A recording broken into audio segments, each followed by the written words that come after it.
Welcome to Accelerated. I'm your host, Vitaly Golem. On this second season of the podcast, we are hearing from some of the global leaders in everything electric and autonomous, moving us quickly into the future. On this episode, we speak with Michel Taride, who I'm humbled to call one of my partners at Drakestar. We discuss his 38-year career at Hertz, where he went from a summer job as a young entry-level clerk to group president.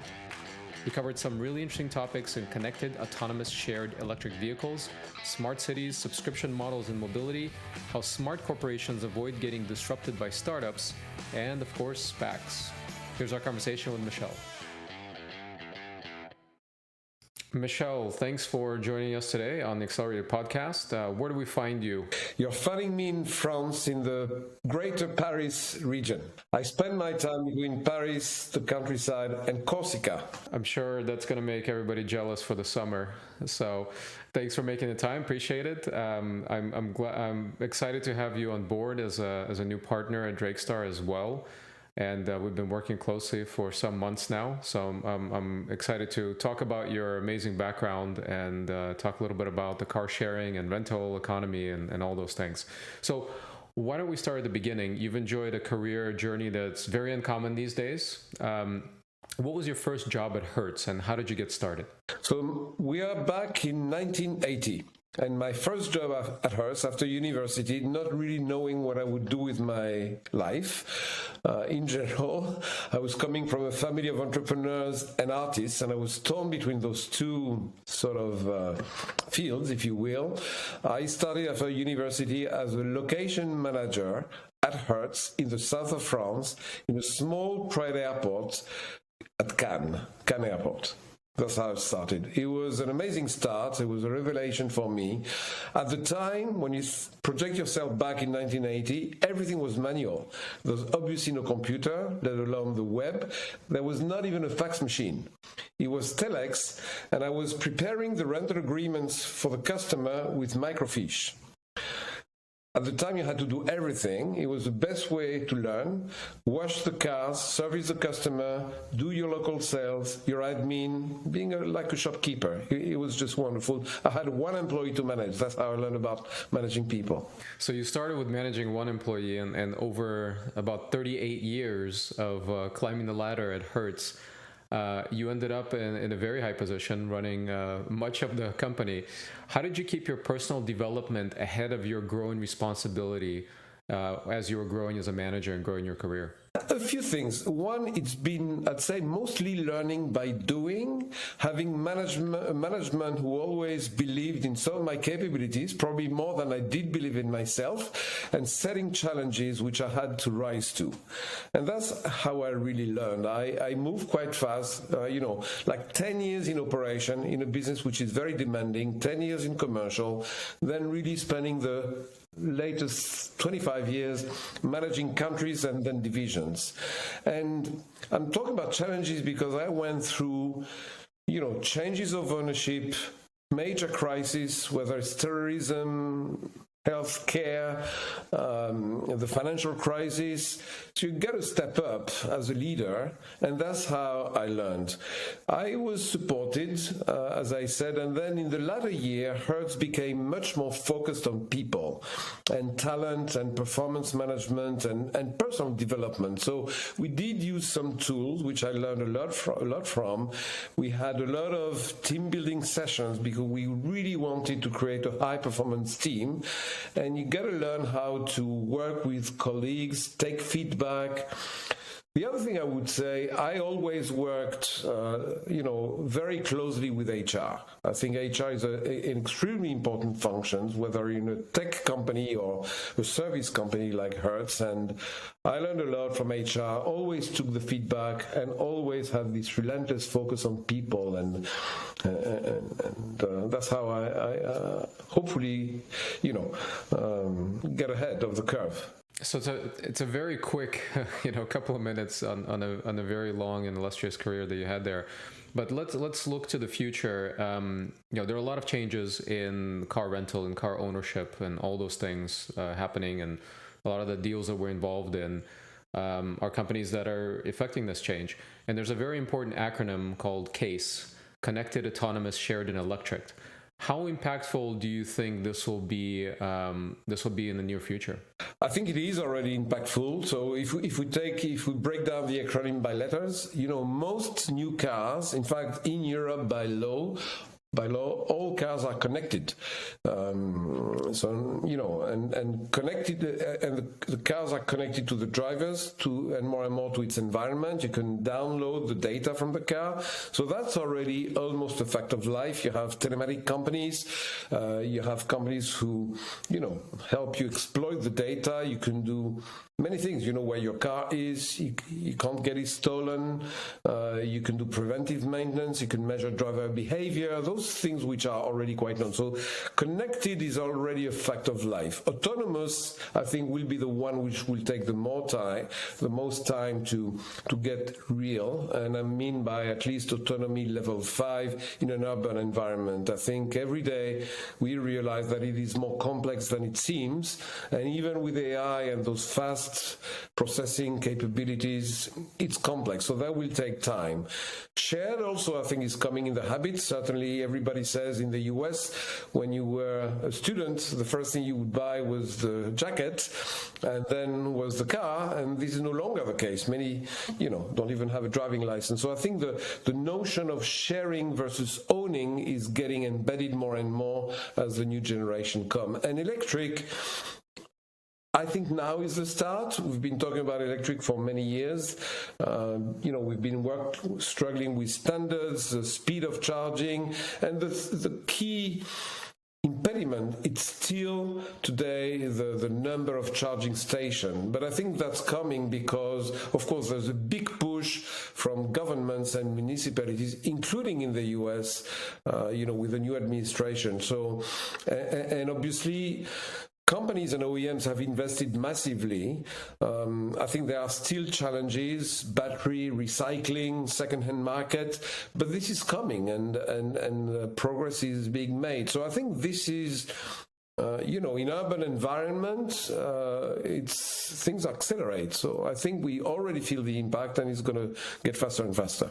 And I think one more thing maybe, certainly when it comes about connectivity, and then, we talk about cities which are becoming smart, when everything connects and 5G accelerates this and the Internet of Things, I think we're going to see, a smart world which will go actually beyond mobility and car ownership. So more specifically, Airbnb obviously disrupted the hotel market, and at first they were kind of laughed off. Who would want to share a room in their house? And now Airbnb is by far the biggest, hotel group in the world, if you want to compare it. Something similar started happening in the car rental market with car sharing. And companies like Turo, I know you've been away from Hertz for a little while, but I'm sure you started feeling the beginnings of it and seeing the beginnings of it. How did the car rental market start looking at these car sharing ideas and startups and models? Right. So there are many things here. I mean, I would argue that car sharing and car rental are actually the same thing. When Hertz was created in 1918, actually, it was the first car sharing. We mean by car sharing now the possibility to share a car or to use a car by the hour in an urban environment. It's essentially the same, which says to me something important, that if car rental companies transform, and they have a great future. Now, what's coming, we see marketplaces like, you say, Turo, Getaround, Uber to a certain extent. And yes, that is impacting the car rental companies, but I think, again, as they transform, they will be able to continue leading the way there. Because when you think about it, not many companies, take car manufacturers, take even Uber, take even, Getaround, Turo, not many people know how to manage at the same time customers, service, logistics, planning, demand. You have a whole set of competencies which I think are quite unique to car rental companies. So while today they are indeed disrupted and challenged, I think they still have a future as they transform. A lot is around tech, actually, and the challenge is for these legacy companies to transform their technology fast enough that they can go do on a global basis, be up to date, so to speak.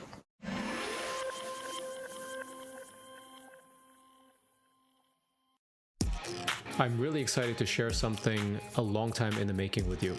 My first online course. Over the years, I've trained thousands of founders through my book, Accelerated Startup, and my infamous Pitching Like a Boss workshops and keynotes. Like I've done for thousands of founders, I will teach you how to pitch like a boss. And for the first time ever, I will be doing it in a cohort-based online course. This is the world's most comprehensive and intensive course for entrepreneurs and future founders on pitching. It will help you craft the perfect pitch for investors and customers. It will also help you master public speaking. Get funded, communicate your vision to grow your team, and dramatically improve sales of any product. Check out golomb.net/pitching, that's GOLOMB.net/pitching for more information. See you there.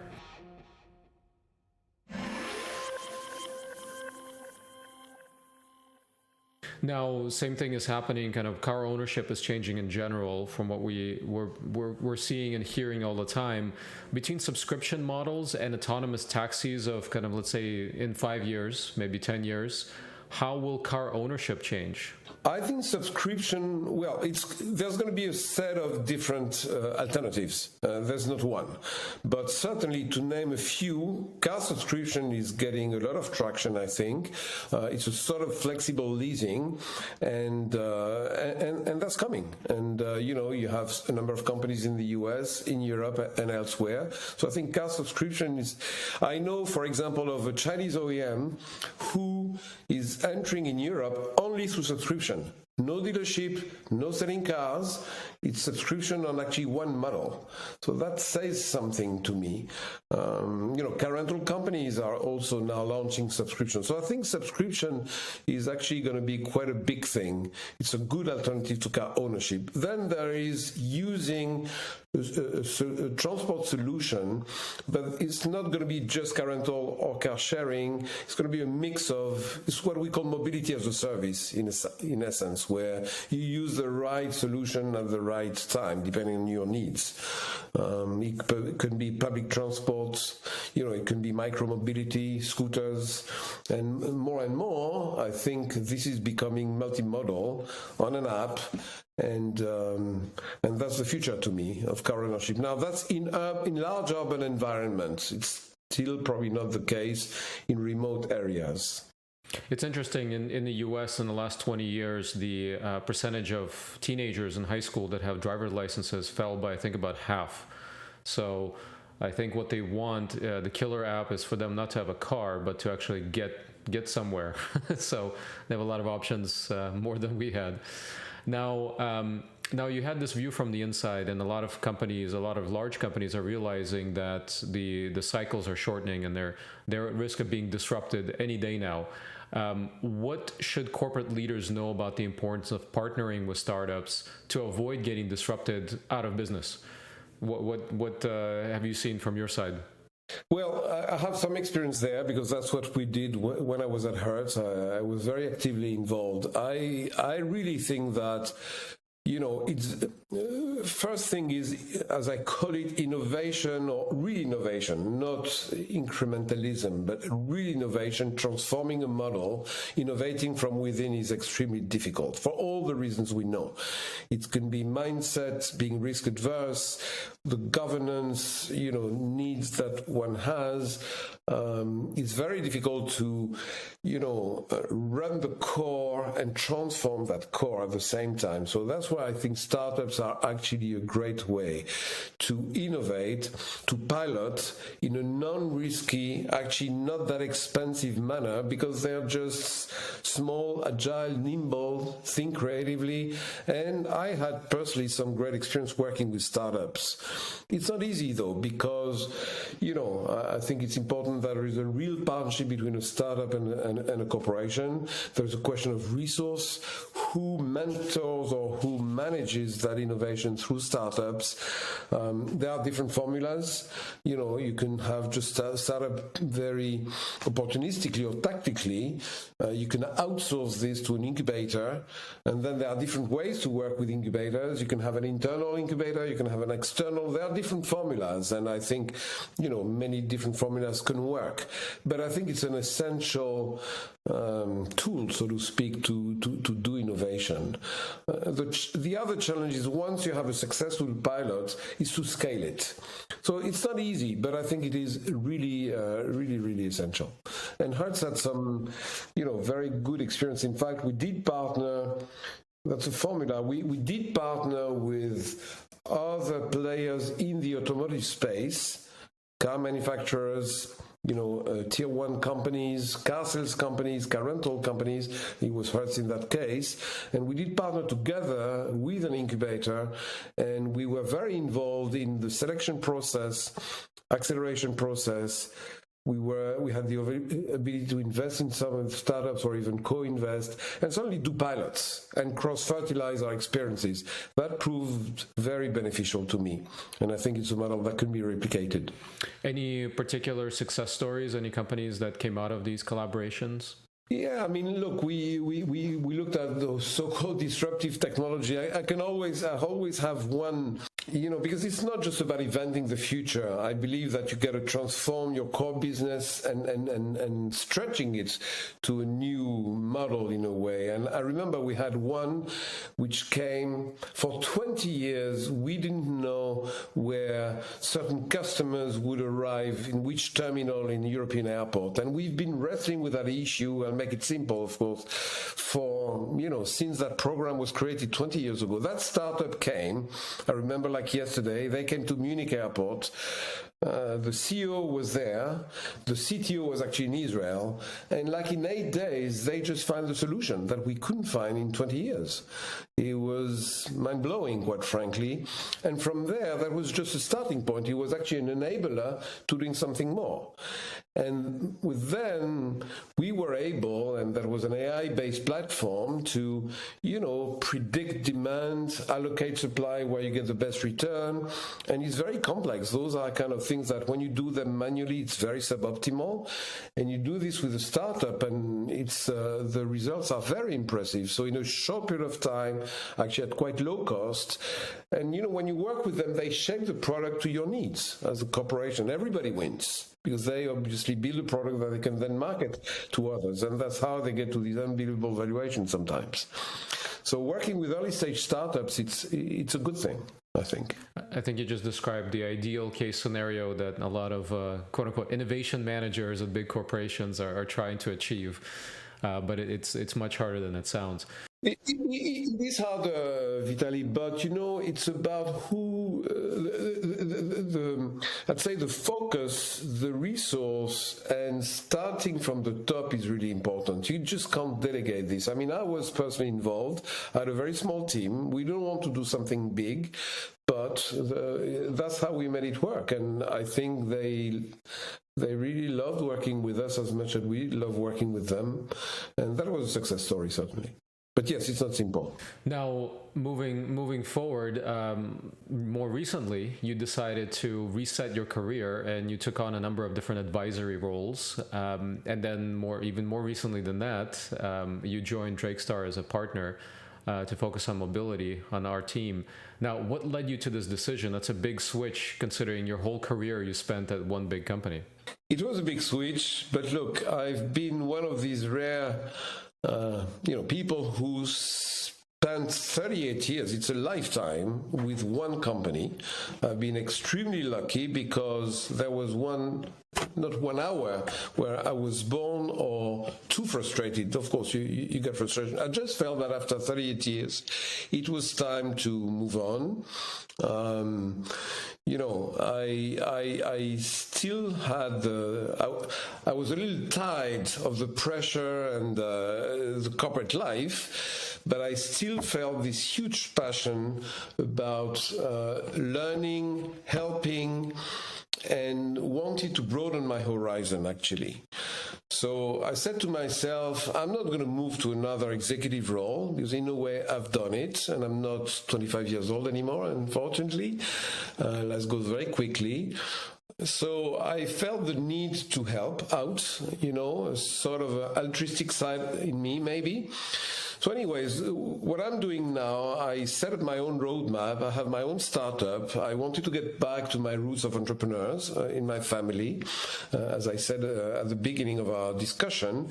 And I said, okay, I'm going to focus on two industries, travel and tourism, which is a beautiful industry, that makes the world better when it's done well, and then mobility, where also there are some big changes there. And I have three types of roles, always advisory, but some are actually pro bono. I just give back to society in a way. I chair an NGO and I'm ambassador for a big travel body. I'm leading a working group on the smart city with a think tank that's fascinating, bringing private, public, large corporations and startups together to talk about that thing. Then I follow about 20 to 25 startups. It's a real pleasure because it's downloading experience. These young founders, they want to fast track and keep telling me, how did you do this when you were at Hertz? And it's quite good. Of course, I help them also by being an advisor to Drextar before becoming a partner, which I'm delighted about. And then, I worked with some private equity because there are a lot of things happening right now, especially after the pandemic. And finally, I'm on the board of 2 Spax. So all of this is sort of advisory roles, but in different capacity. And as you just mentioned, Vitaly, I'm delighted to be a partner to Drextar. I think it's a great firm, and we're going to further build this mobility together, actually, this mobility practice where so much is happening, because those are fascinating times. It's a real revolution which happened in front of our eyes. I don't want to miss it. I'd love to be part of it. That's why I made that change. Sounds great. And I want to come back to smart cities and Spax in a second, but what do you think, has COVID changed travel forever, or will we go back to normal? And how do you think it's changed? I think it's, a couple of things. One, I think it's in the human DNA to want to travel. Travel is, good travel. What I mean, real travel. I did travel myself. In fact, I didn't say that, but 2 years after I joined Hertz, I decided to leave.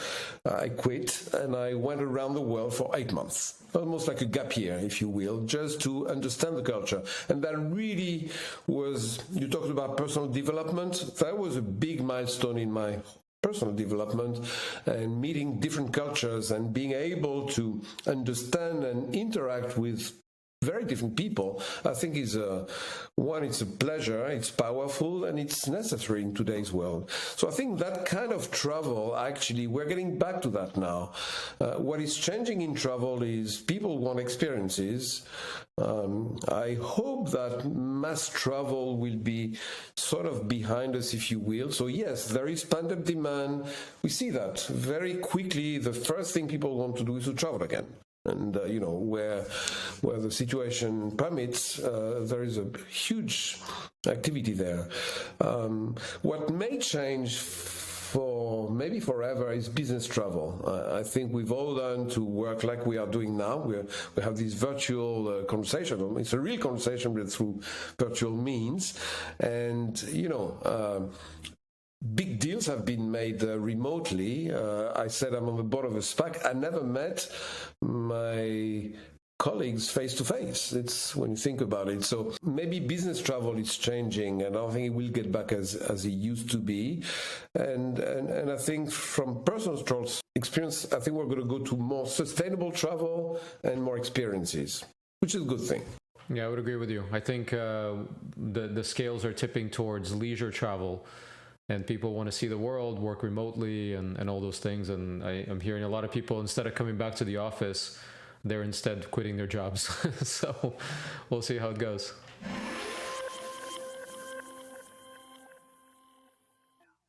When companies start to catch fire in blitzscale and look for capital to fuel that growth, or look to find the right exit strategy, they often seek the counsel of investment bankers. At Drextar Partners, we work with some of the leading companies in global tech on capital raises, M&A, corporate carve-outs, SPACs, and much more. and we're pretty good at it.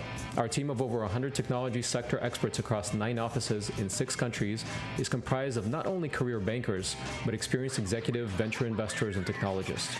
Drakestar Partners is the #1 ranked and fastest growing mid-market investment bank across the US and Europe. While I focus on mobility and energy transition sector, along with all things Silicon Valley, my partners from the Pacific to the Atlantic and around the world lead in software, media, communications, and everything in between.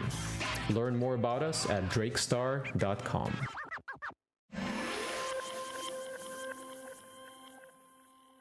So let's talk about smart cities. What does smart city mean to you? And talk a little bit about this public-private corporate partnership model and to make it all a reality.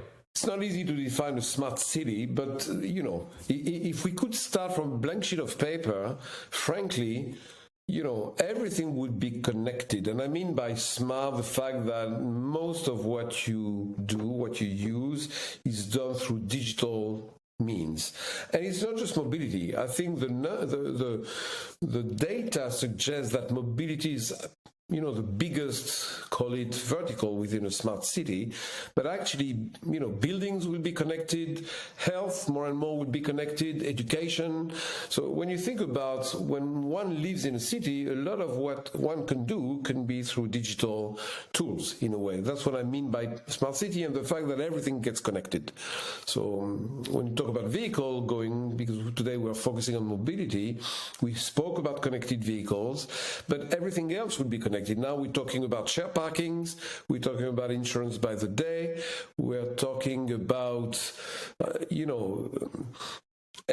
everything which is attached to moving will be smart. You have route optimization, and as we said before, I think multi-modal on one app with your profile being registered in that app, that's quite smart actually, and I think that's where the world is going. It is very clear to me and that it's got to be through collaboration. And today, I believe, I deplore that it's still 2 silos. So everybody thinks we're their own universe, and I think there is a lack of collaboration. And at the same time, collaboration and competition, actually. Why is that? Well, I think people look at their own interests, of course, and I think if I think about it, there are different models, but I think the political leadership needs to take leadership in this case and foster that collaboration, set standards. You can't have different standards, and that's where they come. I think the private sector will do a great job. I think they can collaborate together, even with public entities, but I think the political leadership needs to take this leadership role. And I hope it will happen, and I think it's starting to happen. Cities are congested, this climate change is a big worry. There's no choice anymore. If anything, we've got to accelerate. So I think finally this is coming, we see it coming, and we're going to see public, private, corporation, startups, investors, everybody will have a play in this think tank where I'm leading this working group. We talk about these things. We talk about a bit what we discussed already, how usage are changing, how the millennials are coming, what was the impact of COVID, which actually is a catalyst to certain of these changes. We talk about the need to change the infrastructure. We talk about data. We talk about cybersecurity. Then we talk about changes in business model. Who's going to finance this whole thing? And this is a big topic, so it's not going to happen overnight, but I think, there are a lot of initiatives around the world, and we're trying to benchmark and take some best practices. I think the cities are going to become smarter and smarter. Yeah, I agree with you. There's a lot of work to be done, and it's going to be very interesting where we go in the next decades. Now, more recently, you've also been involved with Spax, as you mentioned. 2 Spax came out and recruited you to join them. Why has the transportation sector been such a focus for Spax? Because I think Spax are, as I mentioned, I think there is a real revolution taking place. and it involves so many players and a lot of innovation. So clearly everybody sees the potential here, but everybody also realizes that these are not business models that are profitable from day one, and therefore there needs to be an access to capital and a way and investors that are happy to be in a long-term play. You cannot just do that, but I just see that for institutional investors, for example, it's a good diversification.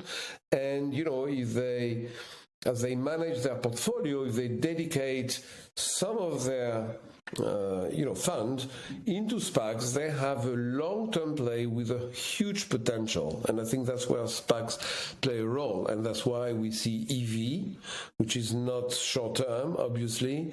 Certain marketplaces, we see things like drones, aviation, which are today looking for Spax. And I think it's a good solution. We know that the market is turbulent right now with Spax, and there are reasons for that. But I'm actually quite confident that this will correct itself. When we talk about this sort of long-term play, this is not the type of investment that a VC or even a PE could do. So I agree with you. I think Spax in the post-SOX compliance world are creating a really interesting alternative, because for a long time, after the kind of early 2000s blow-ups, for a long time we had really constrained environment for companies to go public, so a lot of companies waited a lot longer. With Spax, it's a little bit easier. They can go public essentially much earlier. So it is kind of a different product, different approach. Now, let me ask you the last question, and very important question. Knowing what you know now, you've had an amazing career. You've done something that not many people are able to do, which is build an entire career from beginning to running the company. It's what books are written about. What career advice would you give to your teenage self starting out? Well, I would start by saying that I've been honestly very lucky. And, I'm not sure I would change that many things from a career standpoint. I mean, no regret of sticking with a great company, an iconic brand, B2B, B2C, emerging markets, traditional markets, different kind of ownership. It was multiple journeys within one journey. And I was privileged. And again, but if I had one thing to say here, and that was by chance. In fact, I owe it to my mom. She found that job for me. I was coming back from the beach in Nice, not knowing what to do with my life, and say, you know what, son, when you were small, you like cars, Hertz is recruiting, do me a favor, go and see them. I think that was going to be a good fit. And there was. It was guts and instinct. But the point is, that was a company with great values. And I think in the end, it's the people. I know everybody says that. But, does something you like with people you like to work with, I think is the panacea for success. So I think it's very important to choose company with the right values. You can stick with them for quite a long time. Another thing I would say I would do differently, I would take more risk. I would be bolder. I would go quicker. I probably have been too prudent. And in a world where, things accelerate, it's better to take some risk, because when you have the right parameter, the right team, the right fences around you, it's not that risky in the end. And sometimes we're too risk adverse. I think the world is changing. The last thing I would say, though, I'm reaching an age now, I'm going to be 65. I can't believe it. I feel like I'm 30 at best, or at most. And life goes very quickly, and it accelerates. You'll see, you're much younger than I am. It's an amazing thing. Things go quicker and quicker and quicker. And I think the challenge is to think about this whole life in a holistic way and make sure you enjoy every piece of it. And my biggest challenge, I would say, is to balance my life and make sure that, I enjoy what I do, I learn every day, but at the same time, I don't miss important pieces, which are more on the personal front. It's quite hard to balance life. So I would probably do a few things differently there, because it's hard to have this optimal balance. But what a beautiful journey I had, and I feel privileged, quite frankly, and privileged that I still meet great people like yourself, the team at Drake, and others. All these startups is a fascinating world, quite frankly. That was our conversation with Michel Taride, partner at Drakestar and former group president at Hertz International. If you enjoyed this episode, don't forget to give us 5 stars in your favorite podcast platform and share with your friends. See you on the next one, and in the meantime, you can always find me at golem.net.